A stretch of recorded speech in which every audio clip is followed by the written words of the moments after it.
All right. Om Namo Bhagavate Vasudevaya. Om Namo Bhagavate Vasudevaya. Om Namo Bhagavate Vasudevaya. Om Namo Bhagavate Vasudevaya. Om Namo Bhagavate Vasudevaya. Om Namo Bhagavate Vasudevaya.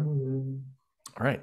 So as I was saying, this verse, chapter 3, verse 16, has a beautiful literal translation, which has to do with the chakram, a wheel, a cycle, which Hridayananda Goswami elucidates quite well in his translation. But here, excuse me, we're looking at Prabhupada's translation, and it goes like this.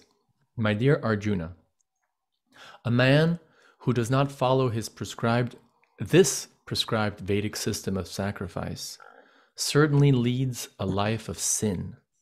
For a person delighting only in the senses lives in vain. I can't resist. In the song by Bob Marley, in the song Pass It On, who listens to Bob Marley here? At least one, raise your hand, please. No? I have before. You passed. Vignesh, Bob Marley? I don't generally, but at times. Yeah, 50% of your life is spoiled. You know that song? You know that joke, Jacob, of the 50% of your life is spoiled? Prabhupada tells? This is an ISKCON classic. I got to stop and tell that one. You know it, Vignesh, right?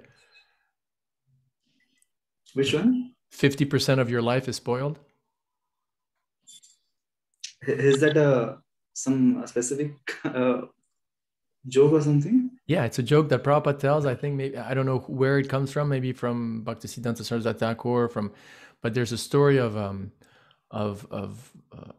very highly educated British guy who takes one of these boat rides in the tributaries of Bangladesh, and the boatman, who's obviously not educated or not not nearly as educated as him materially, is rowing the boat, and then as they're rowing, the arrogant British guy goes, "Hey, boatman, do you know anything about social anthropology?" And then the man goes, "Sorry, sir, I don't know." He says, 25% of your life is spoiled. And then a little bit further down, he goes, "Hey, boatman." "Yes, sir." So, "At least, do you know anything about chemistry?" "I know, sir, I don't." "Oh my God, 50% of your life is spoiled." And here we go. Finally, she joined. So Golokananda Priya is with us. Great, you made it. So we're just finishing that joke that Prabhupada often tells about the 50% of your life is spoiled, because I said 50% of your life is spoiled to Vignesh, and nobody in the classroom gets this joke. And I assume you know it, Golokananda Priya, because it's a famous Prabhupada joke, and you've been around for many, many years. So anyway, then he asks a third time, "Hey, boatman, do you know anything about, I don't know, some complex thing, like, anything about French 16th century literature?" "No, sir, I don't." "But 75% of your life is spoiled." And then there's like this big storm all of a sudden, like, and rain starts pouring and thunder, and then water starts going into the boat. The boat starts to sink. And the man is like, sir, do you know how to swim?" And he's like, "No, I don't know how to swim." And he goes, "Sir, 100% of your life is spoiled." And, the lesson being that, material knowledge doesn't mean anything, right? It's just like that famous verse that Rupa Goswami mentions, written by, I forgot, a contemporary or a close contemporary of Rupa Goswami, and his collection of verse book, the Padyavali. If you don't know the Padyavali, you guys should check it out. It's free online. Just type Rupa Goswami Padyavali, and it's his basically a private verse book, like a collection of different verses, mostly from Vaishnavas I've never heard of. And many of them are unknown, and probably because a lot of them wanted to stay, anonymous. So there's this one beautiful verse where the author says, "Where was Dhruva's maturity? Where was Kubja's beauty? Where was Gajendra's intelligence? Where was King Surarsena's strength? Where was Sudama the Brahmana's wealth?" And he goes on like that with a few more examples. Where was Vidura's noble birth, right? All these characters do not have a noble birth. We're not intelligent. We're not mature. We're not beautiful, right? And then he concludes by saying, Lord Madhava is pleased only by bhakti and nothing else, right? So in the same way that, that 50% of your life is spoiled thing, that's the point. If you don't know bhakti, if you don't have devotion to Krishna, then you may know social anthropology, you may know chemistry, and you may know 16th century French literature. But, if you don't know Krishna, then 100% of your life is spoiled. But still, Vignesh, 50% of your life is spoiled because you don't know Bob Marley so well. So there's a Bob Marley song where the dude was empowered. I mean, there's no question he was empowered. Some sort of, because he had very profound religious lyrics, actually, devotion, lyrics about God and about the soul. And a lot of these musicians, actually, you don't know who they were in their past lives or something. Like there's this, by the way, there's this, I recommend it if you want some entertainment that has some sort of bhakti in it, and you can find it, on the Pirate Bay. I don't know how ethical that is, but there's a Disney production, a 6-hour documentary that just came out on the Beatles, footage that you've never seen, where they're preparing for a live show, where they haven't performed in 2 years, and actually Mukunda Maharaj is seen in a lot of the shots. So is Shyamasundar Prabhu, and you just see them operating, how effortlessly they're. So anyway, so Bob Marley sang this song. Yeah. So and Prabhupada said that there were demigods in their past lives, the Beatles, right? So it's interesting to see, ex-demigods at work, and how just effortlessly these just super simple and so melodic and just sticking to your mind melodies, just like flowing out of them, without any effort. It's very interesting. So Bob Marley sang that song, live for yourself and you will live in vain. Live for others and you will live again. Live again, like eternal life in the kingdom of God. And so that's exactly what Krishna is saying here in this verse 16, right? A cycle has been made to turn, or there's this prescribed Vedic system, which we're going to get into, and you guys all answered properly. So one who does not do that, right, lives in vain, right? Lives in vain. But when you participate in this Vedic system, and in the age of Kali, which it means basically participating in the Sankirtan movement and spreading Krishna consciousness all over the world, then you live again in the kingdom of God, Okay, so that's the verse. I'll read it again. My dear Arjuna, a man who does not follow this prescribed Vedic system of sacrifice certainly leads a life of sin. For a person delighting only in the senses lives in vain. Go ahead, Vignesh ji. Verse number 17. One who is, however, taking pleasure in the self, who is element in the self, who rejoices in and is satisfied with the self only, fully satisfied, fully satiated, for him there is no duty.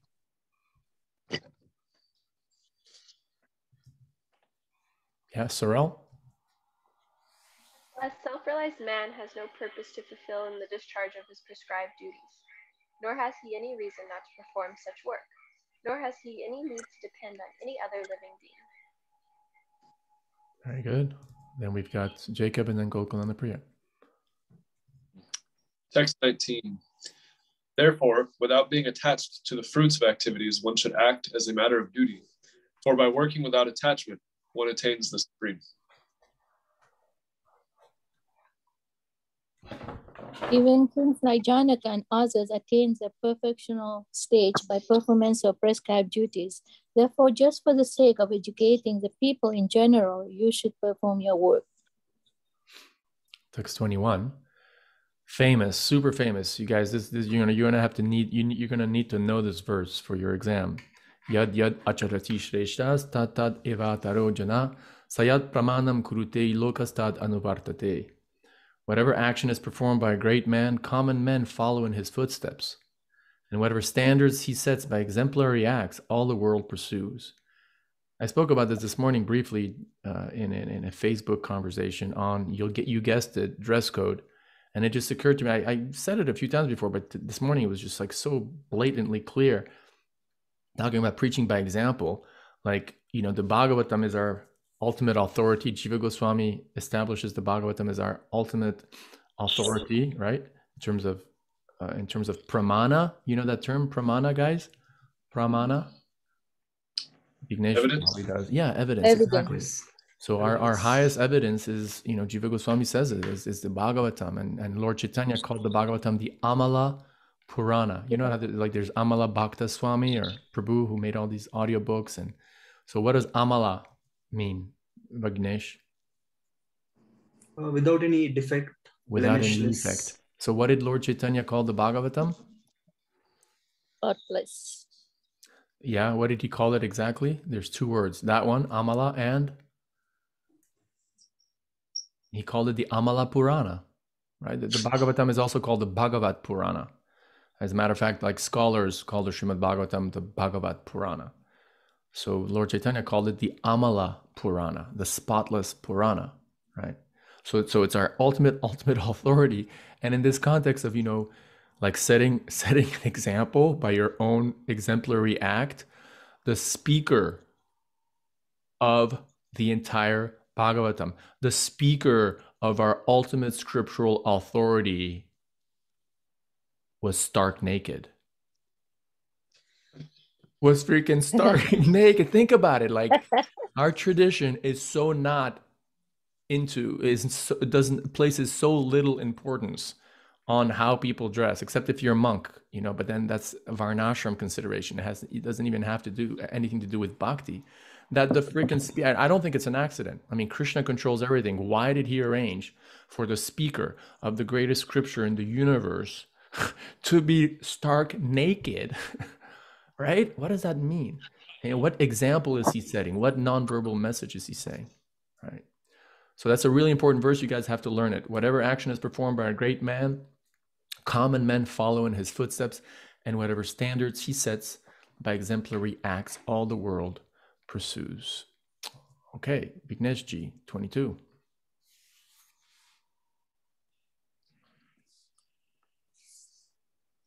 O son of Pritha, there is no work prescribed for me within all the three planetary systems. Nor am I in want of anything, nor have I a need to obtain anything. And yet I am engaged in work. 3:23. Mm-hmm. For I did not engage in work, O Partha. Certainly all men would follow my path.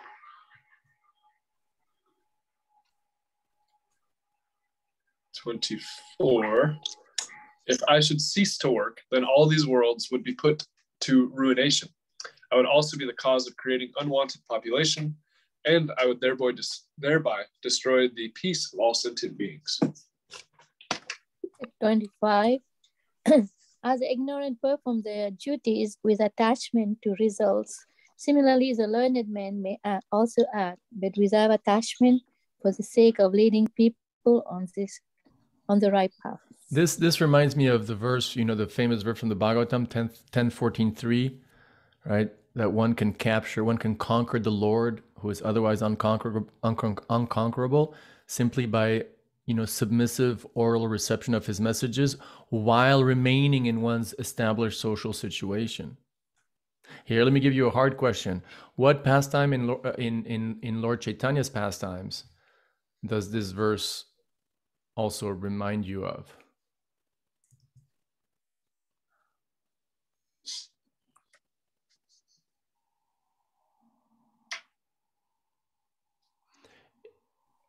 Let me share with you what reminds me.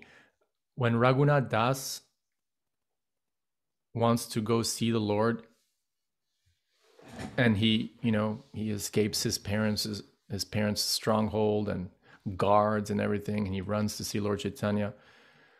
While eventually he does that a couple of times, eventually Lord Chaitanya will accept him as part of his highly renounced entourage, right? As a renunciate.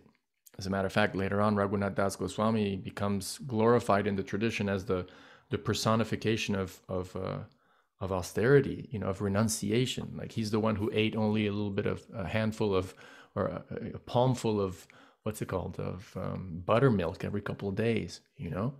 He's the one who's described as having a sadhana that was more strict than cracks or marks etched in stone.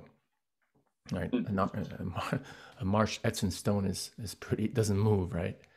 And so, but at the early part of this pastime, when he's still married, Lord Chaitanya tells him, like, no, go back to, don't be a markat vairagya, don't be a false renunciate. Go back to your family. And then he tells him, like, behave like an ordinary person, right? And develop your Krishna consciousness from within, which is really, really interesting. Hold on, let me just plug in my thing again. Doesn't mean that, a devotee doesn't preach or, hides his or her Krishna consciousness, but there is this principle, it seems, at work here of setting an example, and of sort of behaving in a way that people around you can identify with you. That's definitely there. Preaching by your example. So for those who are grihastas, these are really important verses. Like, to what degree do you? Actually, the answer is pretty clear. To what degree do you kind of behave like your fellow neighbor, who eats meat and who doesn't believe in God, and to what degree are you different also from your neighbor who eats meat and who doesn't believe in God, right? So that's the kind of stuff that's being talked about in these passages.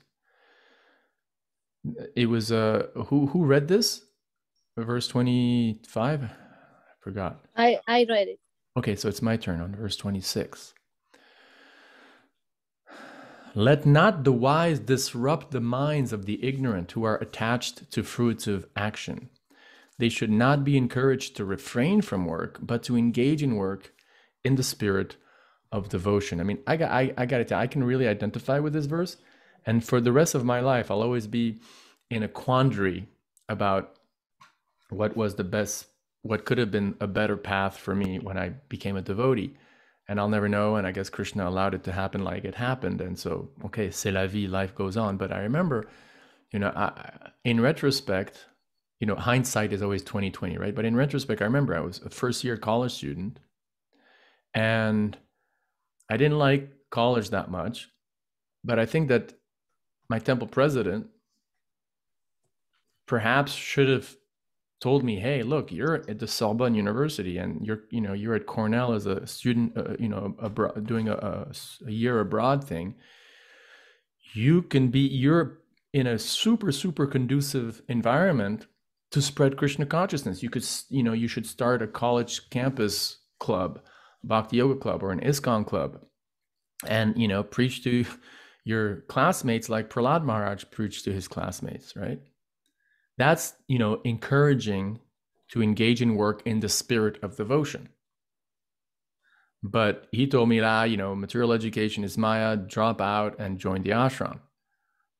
And that cost me a $9 million disinheritance, because my parents were so flipped out that I had dropped out of college, and so freaked out that I would give, the cult all the money that they would give me if they happened to die, that, to safeguard their money from being given to the crazy cult members who basically stole their son and, convinced him to drop out of college. They set up this document by which, if my mom died, it was specifically from my mom's side, if she passed away, all her money would go to the Los Angeles Opera. Not because she didn't love me, but because she was, she and my father were totally pissed off that, I had been swayed into dropping out of college. So, back then also, I tend, as time goes on, I agree. But for some time I was like, yeah, but, at least when I joined, I got that good sadhana. I was 20 years old. I would have fallen into Maya if I was just left to myself without even like the access to online kirtans or online classes up in Ithaca, New York, all alone. But I think it was kind of a mistake, of that temple president. And interestingly enough, Krishna here is talking about encouraging, not to refrain from work, but rather to engage in work in the spirit of devotion. And we see that more and more as like the main preaching strategy. And you know who started that in America, really? You have to give credit to Tamal Krishna Maharaj. That's my historical conclusion. Tamal Krishna Maharaj, as you know, has established a community in Dallas, Texas. And while the rest of America, also Ravindra Sri Prabhu on the East Coast was also in that mood. But mostly across the country, like it was still the same mood as in the 70s. When I'm talking here, like early 1990s, when Tamal Krishna Maharaj did something drastic, which I'll explain. But up to then, basically, you like Krishna consciousness, you stop work, right? And you join the ashram, right? That's why all the Prabhupada disciples, they talk about, when did you join, right? We talked about that in the past. And seeing how, the attrition rate was so high, in the sense that, all the brahmacharis got married or blooped, the famous Radha Damodar party, which, crisscrossed across America with all these brahmacharis, like where did that party completely disintegrated, with all of the members either, getting married, which is totally legit, or, worse, leaving ISKCON and leaving Krishna consciousness, which is tragic. But my point is, when Tamal Krishna Maharaj saw that, wait a second, this is not working. This idea, our preaching strategy of trying to get people to join the ashram, no. And then he implemented a policy where he started encouraging marriage, encouraging devotees, or at least not looking down at marriage, and encouraging devotees to, go back to college or to stay in college, right? Basically started encouraging this engaging in work in the spirit of devotion. He told me once, actually, personally, at the LA airport, he's like, I have a different policy than your Guru Maharaj, because Bhakti Charu Maharaj was still in the mood of like, getting people to join full time, and he would, kind of like Bhaktisiddhanta Saraswati Thakur, would like maintain householders. I mean, that's pretty hardcore.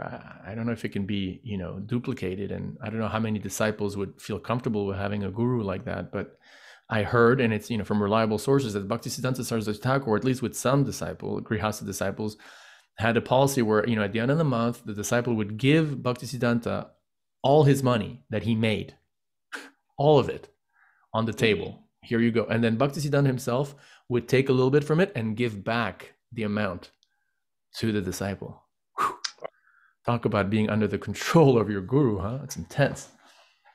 But I think, the mood is much more sort of like, hey, hands off now. Because by experience, we see that, there's a lot of frustrated or, pent up resentment. You destroyed my life. I joined, I gave my life to ISKCON, and then, I have no education. And when I went and got married, I couldn't maintain myself. I mean, these are common and yet, real and important considerations.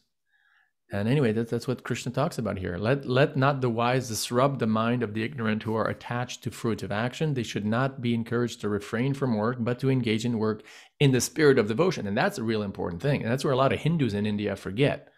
Like, right, Vignesh, like, oh, I'm doing my duty. I'm doing my duty. I'm a good father or a good wife. I pay my taxes. I visit my grandparents. I'm doing all my duties really well.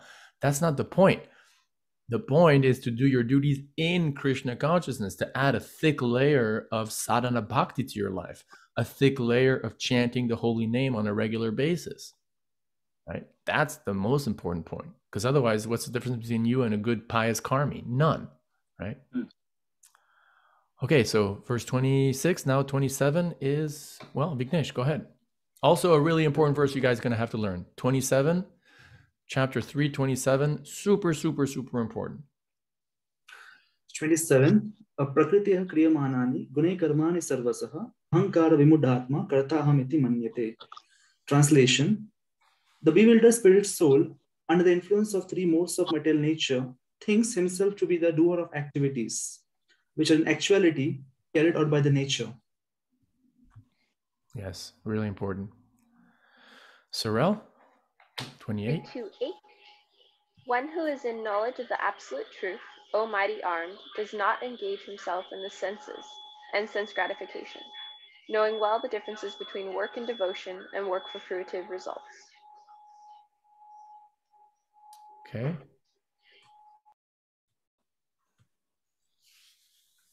329. Or I'm sorry, 328, right? 29. 29. Bewildered by the modes of material nature, the ignorant fully engage themselves in material activities and become attached. But the wise should not unsettle them, although these duties are inferior due to the performer's lack of knowledge. Text 30. Therefore, O Arjuna, surrendering all your works unto me, with mind intent on me, and without desire for gain and free from egoism and lethargy, fight. You see, that's the thing, Vignesh Ji, or, but again, like it applies to everyone. But all right, for, surrender, you keep working, which in the case of Arjuna here is to fight as a kshatriya. But one is you surrender all your work for me. All of a sudden you're fighting for Krishna. So you're raising children for Krishna. You're making money, just like Bhaktivinoda Thakur in that beautiful song, Manasa deha geha jo kichu mor arpilutu apade nanda kishore. My body, my mind, my words, I'm all offering them at your lotus feet, my Lord. And my family, I'm just the caretaker of your servants, and my house is your house, where you dwell in your deity form, and I'm just here as a caretaker of all that, right? But he's still working. He's still, he's still working as a high court judge in the British rule, and Prabhupada was, is still a businessman in a pharmaceutical company, but they have this amazing sadhana where they chant every day, just like you Prabhus do. They chant every day, and they give some money to the spreading, either to have their own home programs or to sponsor their own books that they want to pass out, or they give a donation to the deity hundi box, or sponsor some prasadam distribution program or whatever, right? And they continue their work in Krishna consciousness. Text 31. It's my turn, right? Yes. One who executes his duties according to my injunctions and who follows this teaching faithfully without envy becomes free of the bondage of fruitive actions. Vignesh? Text 32. But those who, out of envy, disregard these teachings and do not practice them regularly are to be considered bereft of all knowledge, befooled and doomed to ignorance and bondage. Text 33. Even a man of knowledge acts according to his own nature, for everyone follows his nature. What can repression accomplish? Super important verse. Super important verse that Rita Nemarch quotes a lot. And I remember this was a verse that got me to go back to college. Because you may know me, I'm not a super intellectual or a scholar type, but I do have an intellectual streak, and after I dropped out of college, after doing 10 years or whatever, 13, 12 years of full-time service or ashram service, and just especially book distribution was just like, hi, are you coming in or flying out? The only thing I said all day was like, excuse me, are you flying in or are you flying out? Oh, here, we're showing this to everyone. Ancient wisdom from the Himalayas. This is Sanskrit translated into English. Do you work? Oh, really cool. Well, look, we're monks. We just asked for a donation. Can you give a donation? So, I had like this yearning for some more intellectual stimulus. And I remember Rita Nemarj would like ram this verse home, in his darshans, like that everyone acts according to his nature. So if your nature is to be, somewhat intellectual, then to renounce a college education, especially, college education period, it would be false renunciation, and you'll do it anyway. So it's interesting. What can repression accomplish? 34. Prabhu, how old were you when you went back to college? I was, this was 2003. So I was 30. Oh, wow. Wow, yeah. Just curious. No, I'm sorry. It wasn't 2003. It was 2008, 2009. So I was like 35, 36. Oh, okay. Yeah. Text 34. Attraction and repulsion for sense objects are felt by embodied beings, but one should not fall under the control of senses and sense objects because they are stumbling blocks on the path of self-realization. Let's stop here because here, actually, 35 here is talking about Well, no, because 35 does talk about, it's interesting. In 34, Krishna talks about sense control. And then, Krishna's going to kick into the whole thing about lust, which Madhavendra Puri was going to deal with you guys next week. But in 35, Krishna does kind of conclude this topic. So whose turn is it to read now? It's 35. Okay. Text 35. It is far better to discharge one's prescribed duties, even though they may be faulty, than another's duties. Distraction in the course of performing one's duties is better than engaging in another's duties. For to follow another's path is dangerous. Does this apply to Krishna consciousness? Like, is it dangerous to follow someone who's practicing Krishna consciousness? No. Obviously not. Yeah. Okay, Prabhus, let's take a 5-minute break. And then when we come back, we'll go back to the questions. Is that okay? Sounds good.